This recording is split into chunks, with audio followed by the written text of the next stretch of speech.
الحمد لله رب العالمين والصلاة والسلام على سيد المرسلين أما بعد فأعوذ بالله من الشيطان الرجيم بسم الله الرحمن الرحيم الصلاة والسلام عليك يا رسول الله وعلى آلك وأصحابك يا حبيب الله الصلاة والسلام عليك يا نبي الله وعلى آلك وصحابك يا نور الله۔ آج ہم نصاب المنطق کا سبق نمبر 2 پڑھیں گے انشاءاللہ عز و جل۔ کل ہم نصاب المنطق کا سبق نمبر 1 پڑھ چکے ہیں، جس میں علم منطق کی تعریف، موضوع، غرض و غایت وغیرہ تھی۔ کیونکہ علم منطق میں بحث تصور اور تصدیق سے ہوتی ہے، اور تصور اور تصدیق میں سے ہر ایک جو ہے یہ علم کی قسم میں سے ہے، علم کی اقسام میں سے ہیں۔ اسی وجہ سے مصنف نے ابتدائی باتوں کے بعد سب سے پہلے یہاں پہ علم کی تعریف بیان فرمائی، پھر ان کے اقسام یعنی تصور اور تصدیق کو بیان فرمایا، پھر اس کے بعد کیونکہ تصور اور تصدیق کو سمجھنے کے لیے حکم کو سمجھنا ضروری ہے، اس لیے مصنف نے اس میں حکم کو بھی بیان فرمایا۔ حکم کسے کہتے ہیں۔ آج ہم اس سبق میں بس علم کسے کہتے ہیں اور علم کے اقسام تصور اور تصدیق، ان کی تعریف پڑھیں گے، اور آخر میں حکم کی تعریف پڑھیں گے انشاءاللہ عز و جل۔ تو آئیے سبق شروع کرتے ہیں۔ علم کی تعریف۔ علم کا لغوی معنی جاننا ہے۔ لغت کے اعتبار سے علم کہتے ہیں جاننے کو، اور اصطلاح میں علم کی تعریف یہ ہے: حصول صورت الشیء فی العقل، یعنی کسی شے کی صورت کا عقل میں آنا۔ ہماری عقل میں کسی شے کی صورت آ جائے، اس کو کیا کہتے ہیں؟ علم کہتے ہیں۔ یہاں پہ مصنف نے علم کی ایک تعریف بیان فرمائی ہے۔ آپ آگے انشاءاللہ عز و جل اس میں تفصیل پڑھیں گے کہ علم کی تعریف میں علماء کا کافی اختلاف رہا ہے۔ اس میں علم کی تعریف میں علماء کرام نے بہت اختلاف کیا ہے، کوئی کچھ اور بیان کیا، کوئی کچھ اور بیان کیا۔ یہاں پہ اس اختلافات کو بیان کرنا مناسب نہیں ہے، جس کی وجہ سے مصنف الرحمٰن نے یہاں پہ ان اختلافات کو بیان نہیں کیا۔ آپ انشاءاللہ عز و جل آگے اسے پڑھیں گے۔ بس اتنا یاد رکھیں کہ اس کی تعریف میں اختلافات بہت زیادہ ہیں۔ جیسا کہ آپ نے پڑھا کہ علم کی تعریف کیا ہے؟ حصول صورت الشیء فی العقل، یعنی عقل میں کسی شے کی صورت کا آ جانا، اسے علم کہتے ہیں۔ اور اعلیٰ حضرت رحمۃ اللہ تعالیٰ علیہ نے بھی علم کی ایک جامع اور معنی تعریف فرمائی ہے، بہت بہترین تعریف فرمائی ہے۔ مصنف الرحمٰن نے اسے یہاں پہ ذکر کیا ہے، آئیے اسے پڑھتے ہیں۔ اعلیٰ حضرت امام اہل سنت مجدد دین و ملت حضرت علامہ مولانا امام محمد رضا خان علیہ رحمۃ الرحمٰن نے علم کی تعریف یوں بیان فرمائی ہے: علم وہ نور ہے کہ جو شے اس کے دائرے میں آ گئی، منکشف یعنی ظاہر ہو گئی، اور جس سے متعلق ہو گیا، اس کی صورت ہمارے ذہن میں مرتسم یعنی نقش ہو گئی۔ یعنی اعلیٰ حضرت رحمۃ اللہ تعالیٰ علیہ فرما رہے ہیں علم وہ نور ہے، علم نور ہے، وہ نور ہے کہ جو شے اس کے دائرے میں آ جاتی ہے وہ منکشف ہو جاتی ہے، ظاہر ہو جاتی ہے، روشن ہو جاتی ہے۔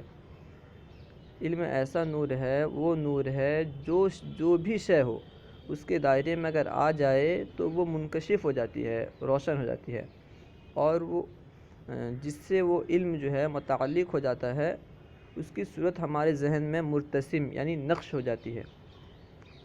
اب آئیے علم کی اقسام پڑھتے ہیں۔ علم کی 2 قسمیں ہیں: نمبر 1 تصور، نمبر 2 تصدیق۔ اب ان میں سے ہر ایک کی ہم تعریف پڑھیں گے۔ نمبر 1 تصور۔ تصور وہ علم ہے جس میں حکم نہ پایا جائے، جیسے صرف زید کا علم۔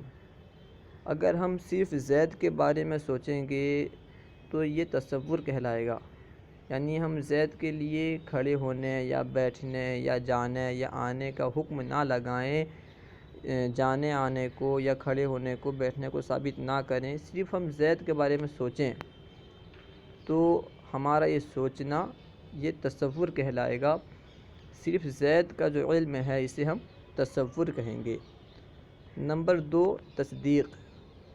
تصدیق وہ علم ہے جس میں حکم پایا جائے، جیسے زید کھڑا ہے یا زید کھڑا نہیں ہے۔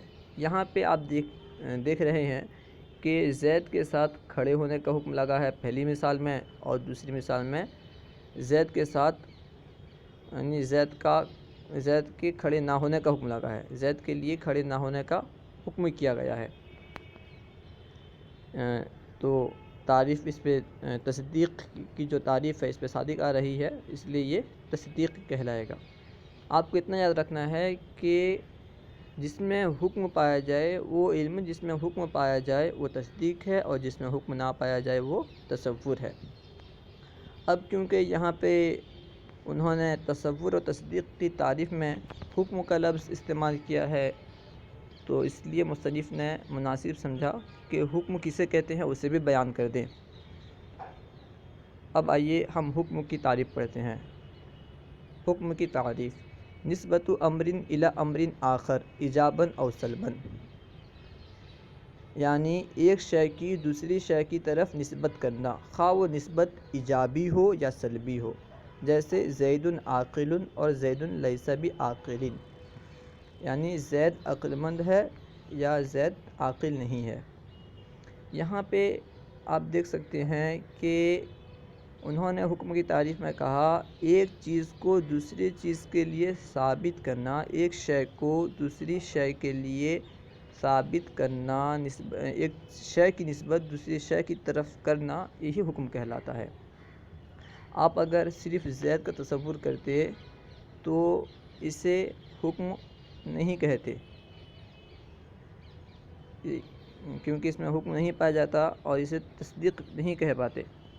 اور اسی طرح اگر آپ صرف عاقل کے بارے میں سوچتے، عاقل کا تصور کرتے، اس میں اس عاقل کو زید کے لیے ثابت نہ کرتے تو بھی اس پہ تصدیق کی تعریف صادق نہیں آتی۔ تصدیق کے لیے ضروری ہے کہ ایک چیز کی نسبت دوسری چیز کی طرف کی جائے، اور اسی نسبت کرنے کو، ایک چیز کی نسبت دوسری چیز کی طرف کرنے کو حکم کہتے ہیں۔ جیسے ہم نے پہلی مثال میں زید کھڑا ہے، اس مثال میں ہم نے کھڑے ہونے کی نسبت زید کی طرف کی ہے۔ اگر ہم نسبت نہ کرتے، صرف زید کا تصور ہوتا، زید کے بارے میں ہمیں علم حاصل ہوتا تو یہ تصور کہلاتا، اور ہم نے زید کی طرف کھڑے ہونے کی نسبت کی تو یہ تصدیق کہلایا۔ اور ان کے درمیان جو نسبت ہے نا، ہم جو زید کی طرف کھڑے ہونے کا حکم لگا رہے ہیں، کھڑے ہونے کی نسبت کر رہے ہیں، یہ حکم کہلاتا ہے۔ اب حکم کے بارے میں آپ نے یہاں پڑھا کہ ایجاباً اور سلباً ایک لفظ آیا، دو لفظ آئے وہاں پہ، چاہے ایجابی ہوں یا سلبی ہوں۔ اب اس کے بارے میں بتا رہے ہیں کہ ایجابی اور سلبی سے کیا مراد ہیں۔ نسبت ایجابی: ایک چیز کو دوسری چیز کے لیے ثابت کرنا، جیسے زید کھڑا ہے، اس مثال میں کھڑے ہونے کو زید کے لیے ثابت کیا گیا ہے۔ آپ دیکھ رہے ہیں کہ مثال جو ہے زید کھڑا ہے، اس مثال میں کھڑے ہونے کو زید کے لیے ثابت کیا گیا ہے، یعنی جہاں پہ ایک چیز کو دوسری چیز کے لیے ثابت کرنا پایا جائے گا تو اسے کیا کہیں گے؟ نسبت ایجابی۔ اور نسبت سلبی کیا ہے؟ ایک چیز کو دوسری چیز سے نفی کرنا، جیسے زید کھڑا نہیں ہے، اس مثال میں کھڑے ہونے کی زید سے نفی کی گئی ہے، یعنی زید کھڑا نہیں ہے، اس مثال میں ہم نے کھڑے ہونے کی نفی زید سے کر دی۔ جہاں پہ ایک چیز کو دوسری چیز کے لیے ثابت کیا گیا ہوگا وہ نسبت ایجابی کہلائے گی، اور جہاں پہ جس نسبت میں ایک چیز سے دوسری چیز کی نفی کی گئی ہوگی اسے نسبت سلبی کہیں گے۔ اب اس کی وضاحت کر رہے ہیں مصنف، اسے پڑھ لیتے ہیں۔ صرف زید کا علم تصور ہے، اور جب اس کی طرف کھڑے ہونے یا نہ ہونے کی نسبت کی جائے، جیسے زید کھڑا ہے یا زید کھڑا نہیں ہے، تو اسے تصدیق کہتے ہیں۔ نیز زید اور قیام کے درمیان جو نسبت ہے، جو تعلق ہے، اسے حکم کہتے ہیں۔ امید ہے کہ آپ کو سمجھ میں آ گئی ہوگی۔ اگر آپ کو سمجھنے میں کچھ پریشانی ہو، سمجھ میں نہ آئے تو آپ کمنٹ باکس میں اس کے بارے میں سوال کر سکتے ہیں، انشاءاللہ عز و جل آپ کو اس کا جواب مل جائے گا۔ صلو علی الحبیب صلی اللہ تعالی علیہ وسلم۔